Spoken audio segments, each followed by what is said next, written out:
Hi everyone, Ms. Dietrich here helping you on Lesson 9, determining area and perimeter of polygons on the coordinate plane. In this example, they're asking us to calculate the area of the polygon using two different methods, write two expressions to represent the two methods, and compare the structure of the expressions. We're looking at a hexagon here, and the creator of this particular worksheet is showing you a couple methods, but I want to show you something that I think is a little bit easier than the way they're representing it. If you take a hexagon and split it in half, and this is true if it's symmetrical, and this one is, do you see how we really have trapezoids? See, two equal-sized trapezoids? And if you take the two equal-sized trapezoids and put them in this blue shape, you can see that the blue shape is a parallelogram.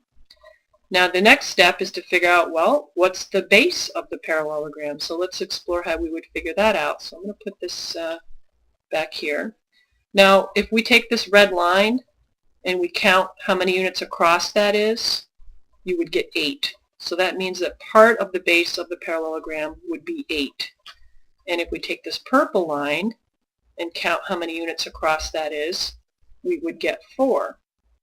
So the base of this parallelogram is the sum of 8 plus 4, which of course would be 12.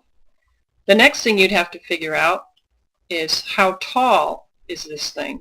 How tall is it? So if we take a look at this green line, that represents the height of the parallelogram. It also represents the height of the trapezoid. So let's just put it on the grid line so we can count, and you can see that that's 3 units long. 3 units. So 8 plus 4 is the 12, and then the 3 represents the height, and if we do 12 times 3, we would get 36 square units. So that means that this whole thing here is 36 square units, the shaded part.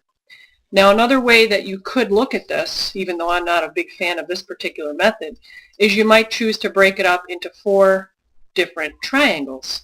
Now the easiest one to find the area of, in my opinion, is triangle number 2. Now earlier we said that this red line here is 8 units long. That would represent the base of that particular triangle. The height of that particular triangle, recall that the height has to be perpendicular to what you're calling the base, would be 3. Now did you notice that we have another one that's the flipped version of that below? Triangle number 3 is the same dimension. We have 2 of those. So if we find the area of one of them, we would multiply base times height and then take half of that. We said that the base was 8 and the height was 3. If we take half of that, we would get 12 units for each triangle. Now we do have 2 of those, so that means that these 2 triangles together would have an area of 24 square units. Alright, that means you have 2 more triangles to find the area of, and these are congruent. So let's take a look at triangle number 4. The base, recall that this purple line, earlier we said that that purple line was 4, so it's still going to be 4 as the base of that triangle. And the height of this triangle, if we use this green line to represent that, is 3. So if the base is 4 and the height is 3, that's also going to be true for the congruent triangle that we have right here, triangle number 1.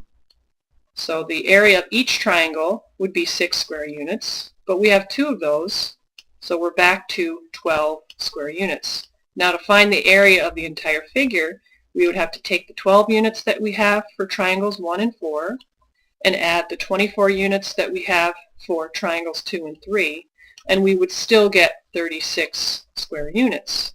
Now another way that we could have done this, even though this one might be a little more complex and harder for you to follow, is to first figure out what's the area of the red rectangle, and if we did that, we would find that that would be 48 square units, because this line here, remember we said that this red line is 8, and then the height of this rectangle would be 6 units, and we get 48 square units. However, we'd have to subtract out each one of these triangles, and if you look closely, you can see that the base, let's use this one right here, the base on that is 2, and the height on that is still 3, see right there. And each triangle would have 3 square units, but remember we have 4 of those, they're all equal, so you would subtract out the 12 square units, and you would still end up getting the 36 square units. So there's other ways that you could do this as well, but this should help you.